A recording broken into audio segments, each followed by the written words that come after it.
بچوں، اب آپ لوگ سندباد جہازی کے 5ویں سفر کا حال سنیں۔ سندباد جہازی کہتے ہیں کہ جب میں چوتھے سفر سے لوٹا تو کھیل کود ہنسی مذاق میں زندگی بسر کرنے لگا۔ اپنی کمائی اور نفع پر اتنا خوش تھا کہ جو تکلیفیں میں نے اٹھائی تھیں وہ یاد ہی نہ رہیں۔ لیکن کب تک گھر بیٹھا رہتا؟ مجھے سفر کرنے کا چسکا پڑ گیا تھا۔ پھر دل نے اکسایا کہ دنیا کی سیر کو نکلوں۔ میں نے پکا ارادہ کر لیا کہ تجارت کے لیے عمدہ چیزیں خریدیں اور بصرے کا رخ کیا۔ وہاں سمندر کے کنارے مجھے ایک نیا بنا ہوا خوشنما اور شاندار جہاز نظر آیا۔ میں نے اسے خرید لیا۔ کپتان اور ملاح ملازم رکھے۔ اس کے بعد دوسرے سوداگر بھی میرے پاس آئے۔ انہوں نے کرایہ دے کر اپنا سامان جہاز پر لادا۔ ہم خوشی خوشی بصرہ سے روانہ ہوئے۔ ہم جزیرے اور سمندر سفر کرتے اور جہاں تجارت کا موقع ملتا وہاں رک کر اپنا مال بیچتے، نیا مال خریدتے۔ اس طرح چلتے چلاتے ہمارا گزر ایک جزیرے سے ہوا۔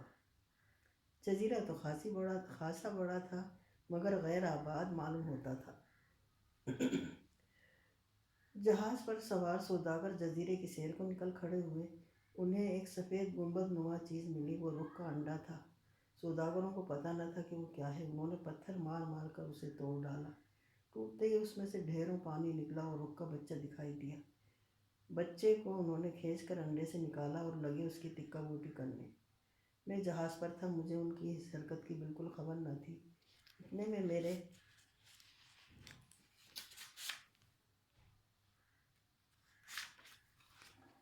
ایک ساتھی نے کہا، ارے میرے آقا، چل کر اس انڈے کا تماشا تو دیکھ جو گنبد جیسا ہے۔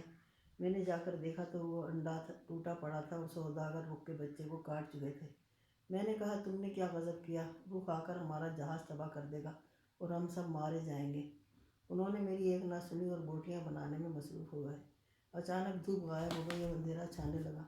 ہم نے سر اٹھا کر دیکھنا چاہا کہ ہمارے اور سورج کے درمیان کیا چیز آ گئی۔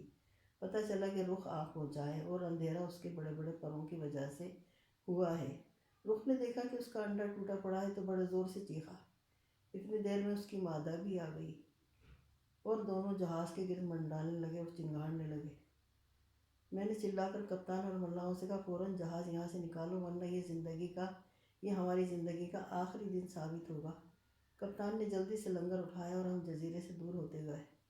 رخوں نے ہمیں روانہ ہوتے دیکھا تو غائب ہو گئے۔ ہماری کوشش یہ تھی کہ جلد از جلد بہت دور نکل جائیں۔ خیال تھا کہ ہم خطرے سے بچ گئے ہیں، لیکن رخ پیچھا کرتے کرتے ہمارے سر پر آ موجود ہوئے۔ انہوں نے پنجوں میں اتنے بڑے بڑے پتھر اٹھا رکھے تھے کہ ہمارے ہوش اڑ گئے۔ پھر لینڈر نے پتھر گرایا۔ کپتان نے جلدی سے جہاز کو موڑا اور ہم پتھر سے بال بال بچے۔ پتھر گرنے سے سمندر کی تہ نظر آنے لگی اور جہاز اوپر اچھل گیا۔ اس کے بعد مادہ نے پتھر گرایا، وہ جہاز کے پچھلے حصے میں لگا، جہاز الٹ کر ٹوٹ پھوٹ گیا۔ میں غوطے کھا رہا تھا کہ جہاز کا ایک تختہ ہاتھ آ گیا۔ اس پر چڑھ بیٹھا۔ ہوا کا زور اور لہروں کا اتار چڑھاؤ تختے کو بہا لے گیا اور وہ ایک جزیرے سے جا لگا۔ تھکن، تکلیف اور بھوک پیاس سے میری حالت مردوں کی سی ہو رہی تھی۔ بڑی دیر ساحل پر چت پڑا رہا۔ جب ذرا اوزان بحال ہوئے تو اٹھا اور ادھر ادھر گھومنے لگا۔ جزیرہ جنت کے باغوں میں سے ایک باغ معلوم ہوا۔ ندیاں بہہ رہی تھیں، ہرے بھرے درخت پھلوں سے لدے کھڑے تھے، ہر طرف رنگ برنگے پھول کھلے تھے۔ میں نے اتنے میوے کھائے کہ پیٹ بھر گیا۔ ندیوں سے اتنا میٹھا پانی پیا کہ تازہ دم ہو گیا۔ آخر رات ہو گئی۔ میں بالکل اکیلا تھا، ہر طرف خاموشی چھائی ہوئی تھی۔ ڈرتا تھا کہ کسی آفت پہ واسطہ نہ پڑ جائے۔ اسی عالم میں نیند آ گئی۔ صبح ہوئی تو پھر سیر کو نکل پڑا۔ دیکھا کہ ایک ندی کے پاس حوض ہے اور حوض کے کنارے ایک بوڑھا بیٹھا ہے جس نے اپنے جسم کو پتوں سے ڈھانپ رکھا ہے۔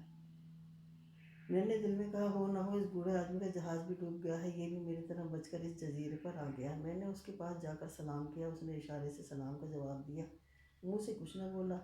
میں نے پوچھا، بڑے میاں یہاں کیوں بیٹھے ہو؟ اس نے سر ہلایا، افسوس کا اظہار کیا اور ہاتھ سے اشارہ کر کے کہا، مجھے اپنی پیٹھ پر بٹھا کر دوسرے حوض کے پاس لے چلو۔ میں نے سوچا بیچارے کے ساتھ بھلائی ضرور کرنی چاہیے، مجھے ثواب ہوگا۔ میں نے بڑھ کر اسے کندھوں پر اٹھا لیا اور جدھر وہ جانا چاہتا تھا ادھر لے گیا۔ وہاں پہنچ کر میں نے کہا، لو بڑے میاں اترو، تم یہیں آنے کا اشارہ کر رہے تھے۔ لیکن وہ میرے کندھوں سے نہ اترا بلکہ میری گردن کو اپنی ٹانگوں میں کس لیا۔ میں نے دیکھا اس کی ٹانگیں ایسی کالی اور کھردری تھی جیسی بھینس کی ہوتی ہیں۔ میں ڈر گیا اور چاہا کہ اسے نیچے گرا دوں۔ اس نے میری گردن پر پاؤں جما لیے اور اس زور سے گلا دبایا کہ میری آنکھوں کے آگے اندھیرا چھا گیا۔ میں بے ہوش ہو کر گر پڑا۔ اس نے پنڈلیاں اٹھا کر جو پتھر کی طرح سخت تھی میری پیٹھ پر مارنی شروع کر دی۔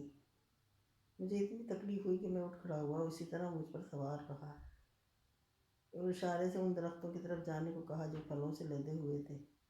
غرض اس نے اترنے کا نام ہی نہ لیا۔ جب میں اس کا کہنا نہ مانتا تو ٹانگوں سے مجھے مارتا۔ ایسا لگتا جیسے کوئی مجھ پر کوڑے برسا رہا ہو۔ میری حالت کسی قیدی کی سی ہو گئی۔ وہ ہر وقت مجھے ادھر سے ادھر چلاتا رہتا۔ جب نیند آتی تو اپنے پاؤں میری گردن میں لپیٹ کر سو رہتا۔ برا کیا تھا، عذاب تھا۔ میں دل میں کہتا، میں نے تو اپنے خیال میں اس کے ساتھ بھلائی کی تھی، لیکن بھلائی برائی میں بدل گئی۔ اب میں عمر بھر کسی کے ساتھ بھلائی نہ کروں گا۔ میں خدا سے دعا مانگنے لگا کہ مجھے موت آ جائے، اس منحوس بوڑھے سے تو نجات ملے گی۔ ایک دن میں جزیرے میں ایسی جگہ جا پہنچا جہاں بہت سے توبے پڑے تھے۔ ان میں کچھ خشک بھی تھے۔ میں نے ایک بڑا سا سوکھا توبہ اٹھا لیا۔ بچوں، توبہ کسی بڑے پھل کا خشک خول ہوتا ہے، جیسے کدو کا۔ اس کا اوپر کا حصہ الگ کر کے صاف کیا، انگور کی ایک بیل کے پاس جا کر اس میں انگور بھرے اور منہ بند کر کے دھوپ میں رکھ دیا۔ تھوڑے دن میں خالص انگوری شراب تیار ہو گئی۔ میں روز تھوڑی سی پی لیتا تاکہ چستی آئے اور تکلیف کا احساس کم ہو جائے۔ بوڑھے نے مجھ سے اشارے سے پوچھا، یہ کیا ہے؟ میں نے کہا، یہ بڑے کام کی چیز ہے، اس سے چستی آتی ہے اور پریشانی دور ہو جاتی ہے۔ یہ کہہ کر میں ناچنے، تالیاں بجانے اور گانے لگا۔ بڑے میاں کا دل للچایا، اس نے توبہ مجھ سے لیا اور اس میں جتنی شراب تھی ساری گٹ پی گیا۔ نشے میں آ کر وہ جھومنے لگا، اس کے ہاتھ پاؤں ڈھیلے پڑ گئے۔ جب میں نے دیکھا کہ اس پر نشہ چڑھ گیا ہے تو اسے نیچے گرا دیا۔ آزاد ہوتے ہی میں نے اس بدلہ لینے کی ٹھان لی اور ایک بڑا سا پتھر اٹھا کر لایا۔ وہ نشے میں غین زمین پر پڑا تھا۔ میں نے پتھر اس کے سر پر دے مارا اور اسے ہلاک کر ڈالا۔ کچھ دن تک میں اس جزیرے پر رہا، پھل کھاتا، چشموں سے ٹھنڈا پانی پیتا اور اس انتظار میں رہتا کہ کوئی جہاز آئے تو مجھے چھٹکارا ملے اور میں صحیح سلامت وطن واپس پہنچ کر گھر والوں اور دوستوں سے ملوں۔ آخر قسمت نے ساتھ دیا۔ ایک روز سمندر میں ایک جہاز آ کر دکھائی دیا۔ اس نے جزیرے کے ساحل پر لنگر ڈالا اور جہاز پر سے لوگ اتر کر ادھر ادھر گھومنے پھرنے لگے۔ میں دوڑا ہوا ان کے پاس گیا، سب لوگ میرے گرد جمع ہو گئے۔ وہ پوچھنے لگے، تو یہاں کیسے آیا؟ میں نے سارا ماجرا بیان کیا۔ اس پر انہیں سخت تعجب ہوا۔ کہنے لگے، جو شخص تیرے کندھوں پر سوار ہوا تھا وہ شیخ البحر سمندری بابا کے نام سے مشہور تھا۔ جس آدمی پر سوار ہو جاتا اسے مار کر ہی چھوڑتا۔ تو نے کمال کیا کہ اس کا کام تمام کر دیا۔ اس کے بعد انہوں نے مجھے کھانا کھلایا اور نئے کپڑے دیے۔ میں نے پھٹے پرانے کپڑے اتار کر پھینکے اور نئے پہن لیے۔ وہ مجھے جہاز پر لے گئے۔ دن رات سفر کرتے کرتے ایک شہر میں پہنچے جہاں بالکل سمندر کے کنارے اونچے اونچے مکان تھے۔ بندروں والا شہر اس کا نام تھا۔ جب رات ہوتی تو تمام باشندے کشتیوں میں سوار ہو کر سمندر میں نکالتے۔ انہیں بندروں سے ڈر لگتا تھا جو رات کے وقت شہر پر دھاوا بولتے تھے۔ ادھر میں شہر میں سیر کو نکلا، ادھر جہاز روانہ ہو گیا۔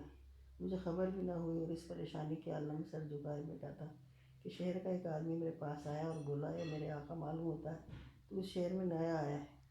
میں نے جواب دیا، ہاں میں پردیسی ہوں، میں ایک جہاز پر آیا تھا، جہاز والے مجھے بتائے بغیر روانہ ہو گئے، میں یہاں رہ گیا۔ اس آدمی نے کہا، اٹھو اور ہمارے ساتھ کشتی میں سوار ہو جا، اگر رات کے وقت شہر میں رہا تو بندر تجھے مار ڈالیں گے۔ میں نے اس کے کہنے پر عمل کیا۔ وہ کشتی کو کھے کر سمندر سے 1 میل دور لے گئے۔ رات ہم نے وہاں گزاری۔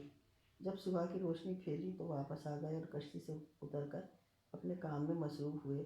اور ہر رات ان کا یہی دستور تھا کہ اگر رات کے وقت کوئی شہر میں رہ جاتا تھا تو بندر اسے مار ڈالتے تھے۔ دن کے وقت بندر شہر سے نکل کر باغوں میں پھل کھانے چلے جاتے تھے۔ جہاں میں تھا وہ کالے لوگوں کا آخری ملک تھا۔ اب ایک اور عجیب بات سنیے۔ جن لوگوں کے ساتھ میں نے کشتی میں رات گزاری تھی ان میں سے ایک شخص نے آ کر مجھ سے پوچھا، تجھے کوئی پیشہ بھی آتا ہے جو تو کر سکے؟ میں نے کہا، میرے بھائی، مجھے کوئی پیشہ نہیں آتا، نہ میں کوئی چیز بنانا جانتا ہوں، میں سوداگر ہوں، میرے پاس جہاز بھی تھا اور بہت سا مال بھی، بدقسمتی سے جہاز سمندر میں ڈوب گیا، خدا کے حکم سے میری جان بچ گئی۔ یہ سن کر وہ شخص اٹھا اور کپڑے کا تھیلا لے آیا، مجھ سے بولا اس میں کنکر پتھر بھر لے اور شہر والوں کے ساتھ باہر جا، ان سے کہہ دوں گا تیرا خیال رکھیں گے، باہر جا کر جو وہ کام وہ کریں گے وہی تجھے بھی کرنا ہوگا، اس طرح تیرے پاس اتنی رقم جمع ہو جائے گی کہ اپنے وطن جا سکے۔ چنانچہ میں نے تھیلے میں کنکر پتھر بھر لیے، ایک ٹولی شہر کے باہر جا رہی تھی۔ میرے مہربان نے اس ٹولی سے کہا یہ پردیسی ہے، اسے پھل جمع کرنا سکھا دو تاکہ روزی کما سکے، یہ ثواب کا کام ہے۔ میں ان لوگوں کے ساتھ ہو لیا، ہر ایک کے پاس ویسے ہی کنکروں پتھروں سے بھرا تھیلا تھا جیسے میرے پاس تھا۔ چلتے چلتے ہم ایک لمبی چوڑی گھاٹی میں پہنچے جہاں بہت اونچے اونچے درخت تھے، ان پر کوئی چڑھ نہ سکتا تھا، وہاں پر ہر طرف بندر ہی بندر تھے۔ ہمیں آتا دیکھ کر بندر درختوں پر جا چڑھے، لوگ تھیلیوں سے کنکر نکال کر بندروں کو مارنے لگے، جواب میں بندر درختوں سے پھل توڑ کر لوگوں پر برسانے لگے۔ میں نے پھلوں کو دیکھا تو وہ ناریل تھے۔ ناریل جمع کرنے کی ترکیب سمجھ کر میں نے ایک بہت بڑا درخت ڈھونڈا جس پر بندروں کا جھمگٹا تھا، میں نے ان پر پتھر اور انہوں نے میری طرف ناریل پھینکے، یوں میں نے پورا تھیلا ناریلوں سے بھر لیا۔ ناریل جمع کر کے ہم شہر لوٹے، میں نے اپنے دوست کے پاس گیا جس نے مجھے اس ٹولی کے ساتھ جانے کو کہا تھا، میں نے ناریل اسے دی اور شکریہ ادا کیا۔ اس نے کہا یہ ناریل تیرے ہیں، انہیں بیچ کر روپے جمع کرتا جا۔ اس نے اپنے مکان کی ایک کوٹری کی چابی مجھے دی اور بولا جو ناریل نہ بکے انہیں اس کوٹری میں رکھا کر، روز اسی طرح ناریل جمع کرتا رہے، یقیناً تیرے پاس اتنا روپیہ اکٹھا ہو جائے گا کہ تو اپنے وطن واپس جا سکے۔ میں نے ایسا ہی کیا۔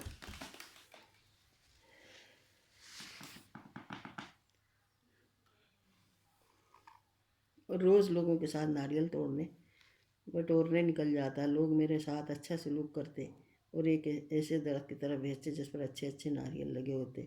رفتہ رفتہ میرے پاس بہت سے ناریل جمع ہو گئے، ان میں سے تھوڑے سے بہت بیچ کر میں نے اس شہر میں بننے والی خاص چیزیں خرید لیں۔ اس کام میں مجھے لطف آنے لگا، شہر کے تمام لوگ بھی مجھ سے بڑی مہربانی سے پیش آتے۔